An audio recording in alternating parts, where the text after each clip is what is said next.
open our hearts and minds so that we may listen to your word and obey. In Jesus' name, amen. Please be seated. Okay. Now, it was an old practice of the church that every time the gospel is read from the New Testament, they're all standing. And then at the end, the reader will say, "It is the word of the Lord," and they go on. Okay? If you're new today, we're continuing on our series in the book of Revelation.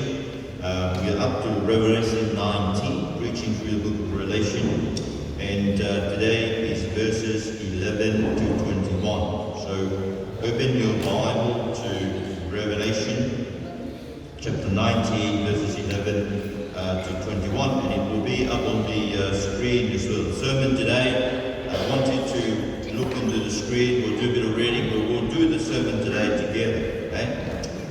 So here is the word of the Lord. Then I saw heaven opened, and behold, a white horse. The one sitting on it is called Faithful and True, and in righteousness he judges and makes war. His eyes are like flame of fire, and on his head are many diadems. And he has a name written no one knows but himself. He is clothed in a robe dipped in blood, and the name by which he is called is the Word of God. And the armies of heaven, arrayed in fine linen, white and pure, were following him on white horses. In his mouth comes a sharp sword, with which to strike down the nations, and he will rule them with a rod of iron. He will tread the winepress of the fury of the wrath of God the Almighty. On his robe and on his thigh he has a name written, King of Kings and Lord of Lords. Then I saw an angel standing in the sun with a loud voice. He called to all the birds that fly directly overhead, "Come, gather for the great supper of God, to eat the flesh of kings, the flesh of captains, the flesh of mighty men, the flesh of horses and their riders, and the flesh of all men, both free and slave, both small and great." And I saw the beast and the kings of the earth with their armies gathered to make war against him who was sitting on the horse and against his army. And the beast was captured, and with it a false prophet, who in his presence had done the signs by which he deceived those who had received the mark of the beast, and those who worshipped its image. These two were thrown alive into the lake of fire that burns with sulfur, and the rest were slain by the sword that came from the mouth of him who was sitting on the horse, and all the birds were gorged of their flesh. This is the word of the Lord. Thanks be to God.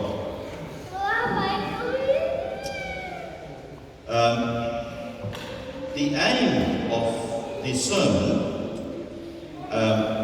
is to tell you what happened when we worship God. I know that I said to you last week, this week we'll try to find out when the battle that this passage is talking about, when that battle happens.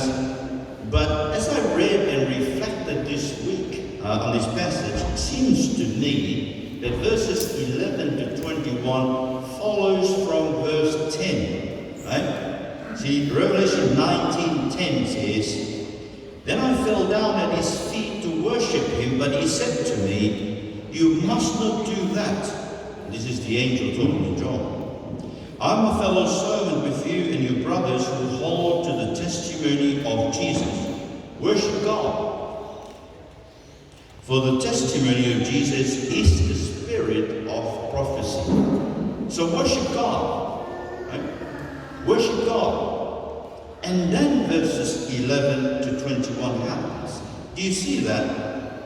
It begins by saying, "Then I saw heaven opened." Now, this is what happened when the church of God worships. Sometimes, it's not very attractive to come to a worship service like this. Sometimes it could be a drag. Sometimes there could be other things that are coming up that distract you from ever coming together with the people of God to worship God. But I want you to see this, and I think this is what John wants us, God's people, to see. That when we worship, there is a movement. Something is happening in the heavenly realms. We live in the physical realm, right? And there is the heavenly realms that we don't see. But we have the eyes of faith in our hearts that are meant to be opened by the Spirit of God so that we could see this, right? And this is what happened when we worship. Now, what is worship? Now, we'll come up here. Worship is the way we live as Christians. Well, sometimes, you go to a Pentecostal church.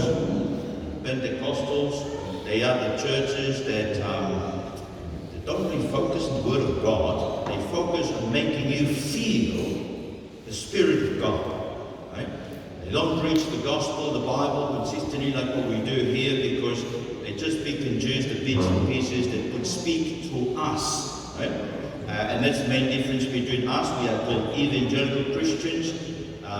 There are Pentecostal Christians. But Pentecostal Christians, they believe that worship is just this service.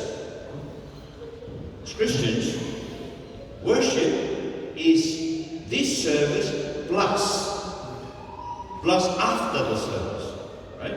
So when we finish from here, you are still worshiping as you go home, as you're driving down this, the way home, and then as you're going to do your jobs tomorrow, as you're relating to your bosses at work and your work colleagues, as you're relating to your wife and your children and other people.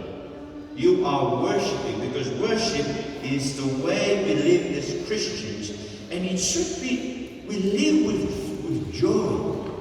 We're filled with joy. You know why a lot of alcohol and drugs and pornography and computer games, people turn to those things to look for joy. But those joy are temporary. They only come and go. That's why you have to keep playing the computer games on and on and over and over and over, because it just can't give you the joy that you're looking for. Right? Eventually you get addicted. That's why you have to keep going back and forth, back to the drinking, the drugs, to all kinds of things. We Christians are filled with joy in our hearts because of this, because the Spirit of God speaks to our hearts about Jesus. It tells us what Jesus has done for us. And you see, joy does not come from us. Christian joy comes from outside of us, from what God has done for us. You see, you need somebody who's in control of everything in the world to make sure that whatever happens every day to you, you know that there's some person beyond you who is your friend. He's in control of everything, and He fills us with joy, whether we're suffering, whether we are being slandered, whether we're being persecuted, whether we're imprisoned, whether other people are pushing us around and not recognizing us. Joy. We are filled with joy because we know we have a God who is the Lord of the universe, and His Spirit speaks to us about Jesus, saying that we are His people. We belong not to this world, we belong to the other world. We belong to now. You go about every day, you don't really feel that there's another world, right? Simple things like eating. The reason why eating is not satisfying, you have to keep doing it, eating and drinking, is because those needs are meant to point us beyond food to something else, to another realm, to the spiritual, to the heavenly realms, where those needs could be fully satisfied once and for all. And you see, the worship is that the Spirit of God is telling us, we've been set aside for God, that our destiny is to gather around the throne of God in the land, that's heaven. heaven is not for us, right? Heaven is for God. Heaven is for the Lamb. Heaven is for us being with God, being with the Lamb of God who has loved us. Our destiny is to gather around him for a banquet, a feast, a wedding feast of the Lamb. We learned that last week from verses 1 to 10. And you know, we suffer to live the Word of God in this world. See, the Spirit tells us that our destiny is to be with God, enjoy this banquet in heaven with him and with Jesus. But in this world, we suffer in trying to hold on to that, to hold on to the Word of God, and to testify, to tell others about Jesus. Now, how do we know that this is worship? Now, we'll come up here in Revelation 1:19, and I want us to read this together. Can we read this together? I, John, your brother and partner in the tribulation and the kingdom and the patient endurance that I Jesus was on the island called Patmos on account of the word of God and the testimony. I was in the Spirit of the Lord's day. He was in the Spirit. It was the Lord's day, a Sabbath like this. And you see what's happening to him? He is being persecuted. He is in a little island, right? Patient endurance in Jesus. The island called Patmos, a rocky island in the midst of the Mediterranean, on account of the Word of God and the testimony of Jesus, right? We stand for the Word of God and for the testimony of Jesus, but we're persecuted. We suffer because of it. Again, Revelation 12:1. Worship is a battle, right? There is a great battle happening right now as you sit there striving to listen to this message, right? And this is Revelation 12:11. Together. And they have conquered him by the blood of the Lamb and by the word of the testimony, for they loved not their lives even unto death. See, that's our worship. We don't love our lives even unto death. And again, Revelation 12:17. Together. Let us And the rejoice. dragon became furious with the woman. Oh, bring up the 12:17. Anyway, you listen to this, right? 12:17. And then the dragon became furious with the woman and went off to make war on the rest of her offspring, on those who keep the commandments of God and hold to the testimony of Jesus. And then he stood on the sand of the sea, Revelation 12. But you see, it's a great battle. The battle is, there is a spiritual forces, a spiritual army who is against you, holding on to the Word of God and wanting to testify to Jesus, right? And that's the struggle that is happening as you sit there. But then Revelation 19:7 tells us, together, let us rejoice and exult and give him the glory, for the marriage of the Lamb has come, and his bride has made herself ready. Now we are, as the church of God, we are the bride of Christ. Do you see what God's doing right now? Is preparing you for that great day, right? Preparing you for the wedding. You know, there's our family is kind of preparing for my son's wedding, but you know, it's a lot of work. It is a lot of stress, and but you see, God is doing the same in preparing all of us for the great wedding. So when we worship, it's a great picture there. This is what happened, right? This is what is happening right now as you're sitting there looking at me, right? As we worship together, right? As you listen to the Word of God, as you struggle to hold on to the Word of God, as you struggle to obey the Word of God, as you struggle to hold on to testifying to Jesus, there is a great battle. Heaven is open. Jesus is coming down. You see that in verses.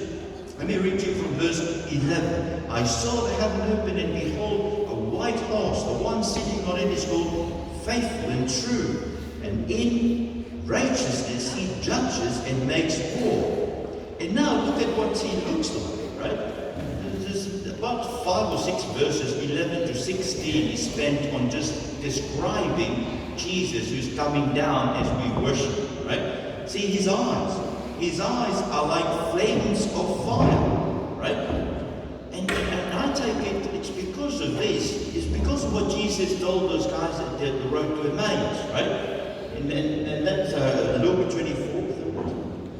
Together, They said to each other, did not our hearts burn within us while he talked to us on the road, while he opened to us the scriptures, right? See, I think that he comes, his eyes are like a flame of fire, verse 12, because he wants to burn every unbelieving element in your heart and consume you with passion, so that you'll be burned with the fire of loving his word. Just as those people on the road to Emmaus, when they noticed that they've been walking with Jesus all along and did not know that it was Jesus who was telling them about the scriptures, they said that their hearts were burned within them. I think that's why he comes, his eyes is like a flame of fire. And then it goes on in verse 12. And on his head are many diadems. Now, many diadems, many crowns. That's why we sang the song, crown you with many crowns. If a king is crowned with many crowns, it means he rules over a lot of realms. Someone has said that in your life, every inch of your life, Jesus is saying to you, I'm the Lord of that. Every inch of your life, even your unbelief, even your suffering, right? And when we suffer, we should remember that he comes with many crowns because he rules even over our sufferings. That's why Romans 8:31 is relevant here together. What then shall we say to these things? If God is for us, who can be against us? Can suffering, can persecution, can nakedness, can poverty, can death? That's what Paul is saying. If Christ comes to this worship service and he rules over everything, doesn't it give us joy to face persecution and suffering and all kinds of trouble and difficulties because of him? And then we're told, they're continuing on in verse 12, and he has a name written that no one knows but himself. A name that is unknown to everyone. Well, I take it it's because he's the eternal God. The eternal God, it's beyond us. He's eternal, he's infinite. He is far beyond our knowledge to grasp. So therefore there are elements of him, even in names, that we could not grasp, even if we try. He is the eternal God. And Isaiah 40:28-29 says together, have you not known, have you not heard, the Lord is the everlasting God, the creator of the earth. He does not faint or grow weary, his understandings are searchable. He gives Power to the faint, and to him who has no might, he increases strength. He increases strength. So when you're losing your strength, your physical strength daily, whether you're just a mother at home or a mother at work, or you are trying to do the construction work at work, and you feel weak, he is the everlasting God. He comes as the everlasting God beyond all our knowledge. He's able to strengthen us, to give us power when we faint. But also, continuing on, it says that, verse 13, he's clothed in a robe dipped with blood, and the name by which he is called is the Word of God. You know, the Word of God is not just a written word. When the Word of God is being read to you, he comes to you. Because the Word of God is a person. He confronts you. He comes to meet you in his Word. That's why we always confess our sins in the beginning of our service, because it's the best preparation to meet God in his Word is to confess our sins. Right? He comes to us in his Word. And Romans 10:17 says together, So faith comes from hearing, and through the word of Christ. You know, think about it. Where does your faith come from? It doesn't come from you or me. It comes with Jesus, comes from the Word of God. when the Word of God comes to your heart, He brings faith, enabling you to receive the Word. Right? Receive the Word. It comes from His Word of God. It comes to us. Not only that, but you see His army. Yes, His army is with Him in verse 14. And the armies of heaven, arrayed in fine linen, white and pure, we're following Him on white horses. Remember the fine linen? That will be our clothing. At the end, I do believe that, when we die as Christians, you remember how Lazarus died? The angels came to take him. I do believe that the angels will come to take us because they will come with a garment, right?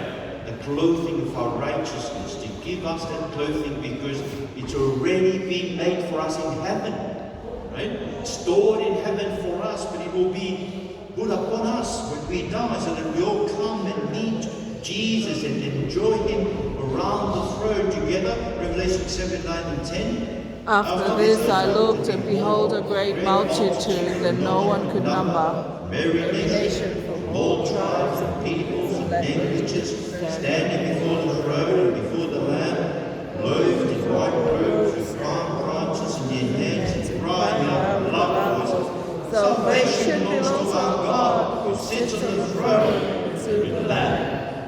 It should be loud, isn't it? Yeah. They're shouting in heaven. Right? They're shouting because of the joy in their hearts. Right? The joy is not that we didn't make it there because of our own goodness, because of our faith, or because of our righteousness. We made it here because of you, God, on the throne. And you, Lamb of God, you saved us by your death. See that? And then we are told, from His mouth, verse 15, comes a sharp sword with which to strike down the nations, and He will rule them with a rod of iron. He will dread the winepress of the fury of the wrath of God the Almighty. Now, there's a sharp sword from His mouth.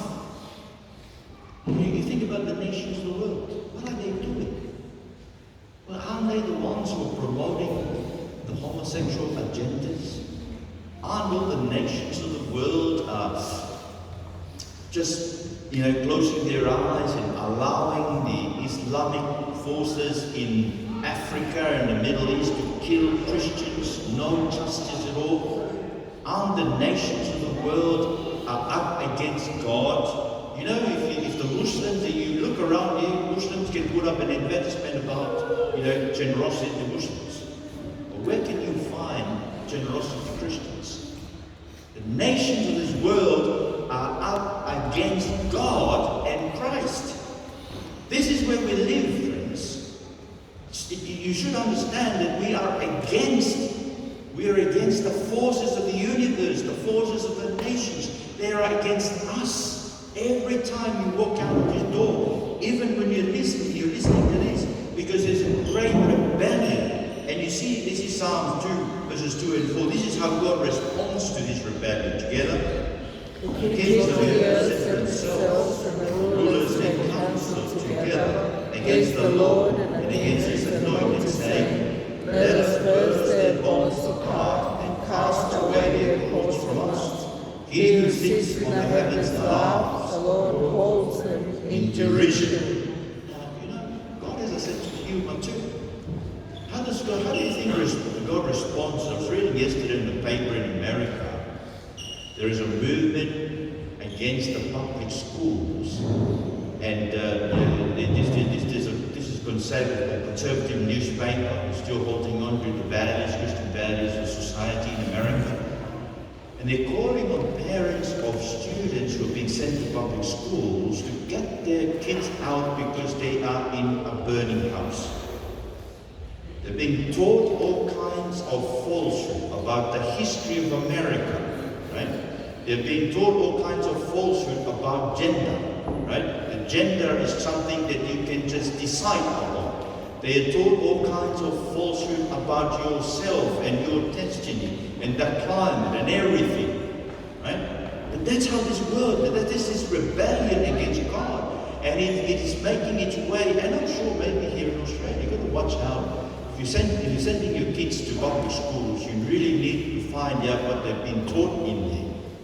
Because I heard it last year. This is happening here as well, right? That, because this world is doing away with God, who created man and woman, a man and a woman, to marry one man, one woman. This world is saying no to that. They're teaching all kinds of falsehood to our kids. That you can marry the same sex, or you can decide on your gender every day. But anyway, how does God respond to that? Does it make you worry? Well, I worry sometimes. But when I remember Psalms 2, how God laughs at all this rebelliousness, I'm comforted knowing that God is laughing about this attempt, this great attempt of shaking our fist against God, right? And that is happening here. As we worship, Jesus is coming with his armies to strike down, to destroy all the forces of evil that had been distracting you during the week, right? I know that you go to school, you've been watching Facebook or YouTube or playing computer games. It's a distraction. It's the forces of the world trying to distract you from Jesus. When you come to worship, this is why it's important to come to worship, Jesus comes and fights the battle against your unbelief. And you see, his feet is treading the winepress of the fury and the wrath of God. Friends, let me say that God takes your sins and my sins seriously. The only reason why we're not killed today because of our sins is God's mercy. He's giving you and me another day through his mercy to listen to his word, to turn to him. Especially you and I. If we keep coming to church, listening to Jesus, listening to his word, and then hardening our hearts,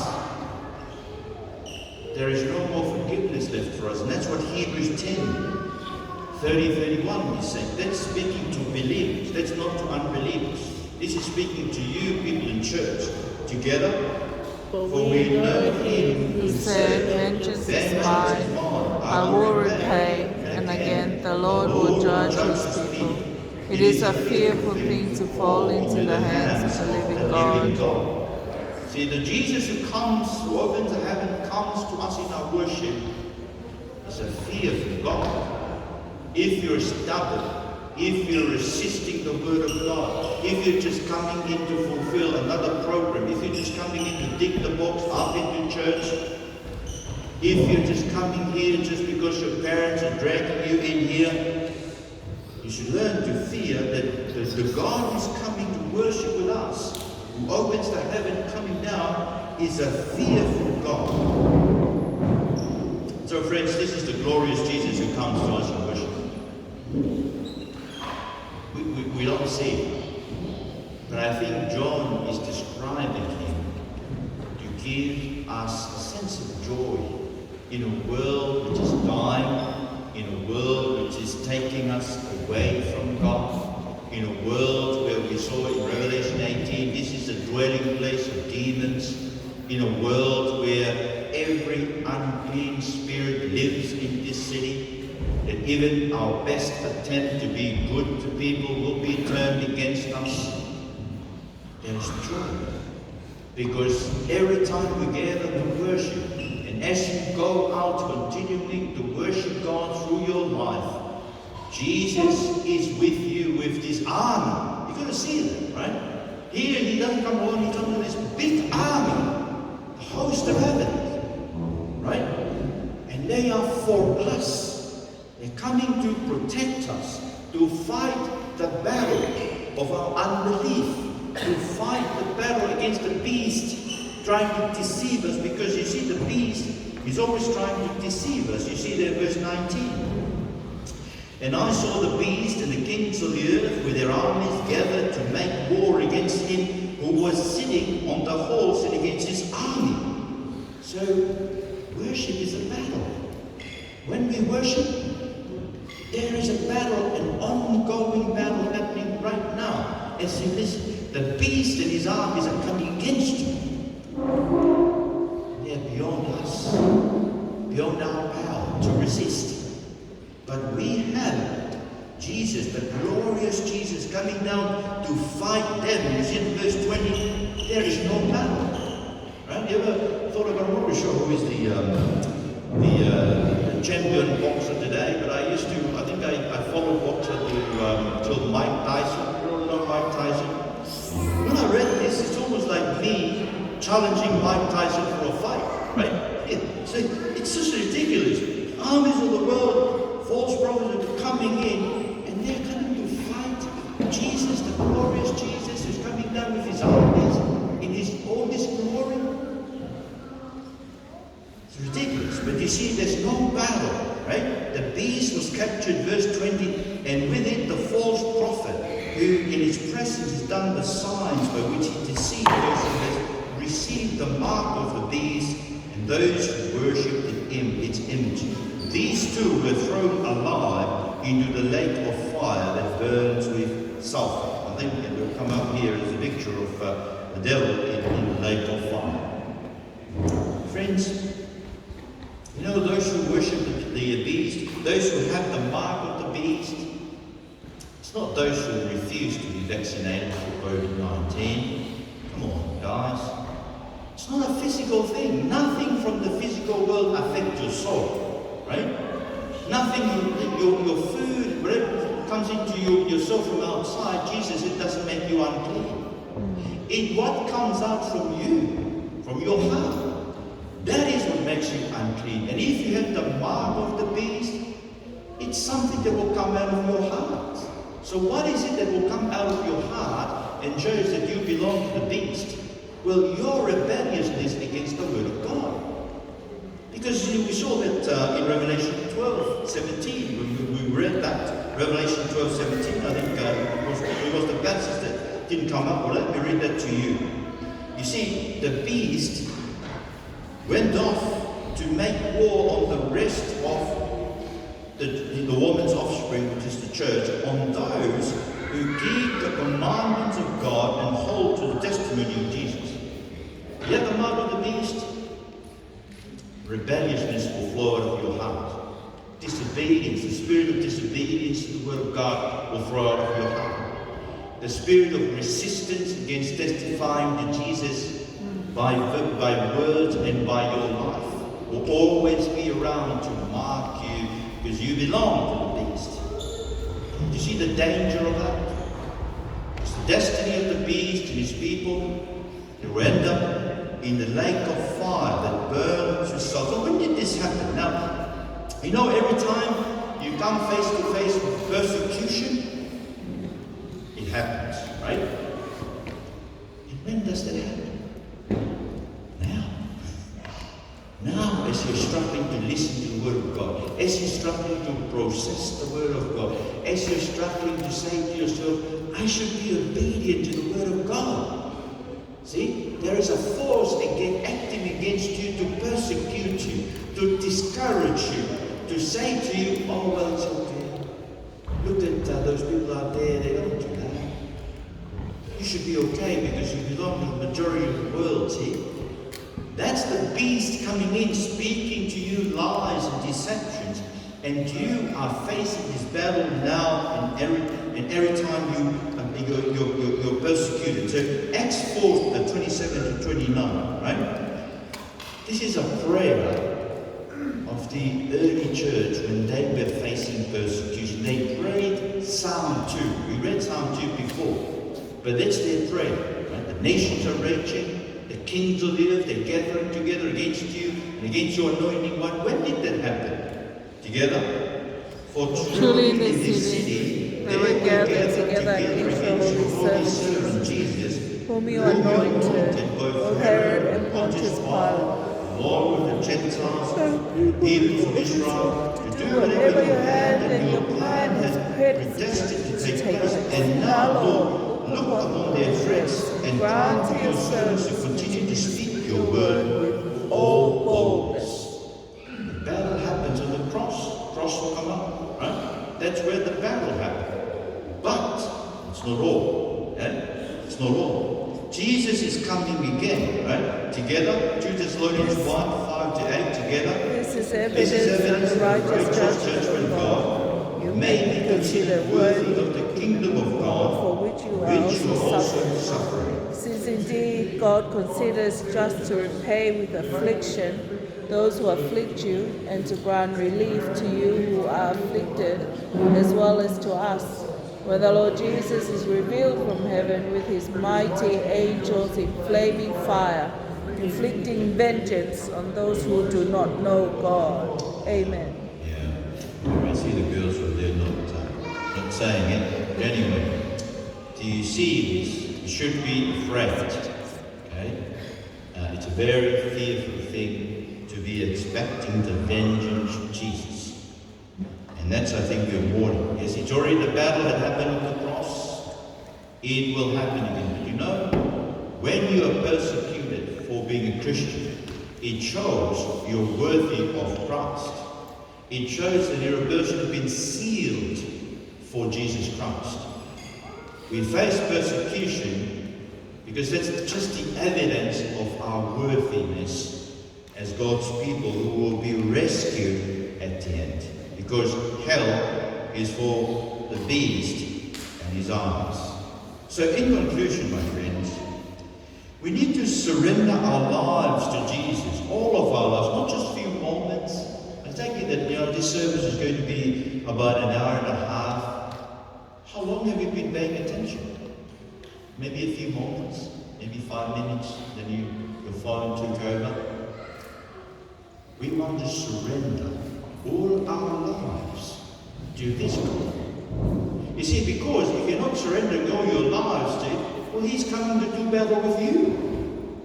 But when we surrender all our lives to our worship to Jesus, then He comes for us against our enemies, right?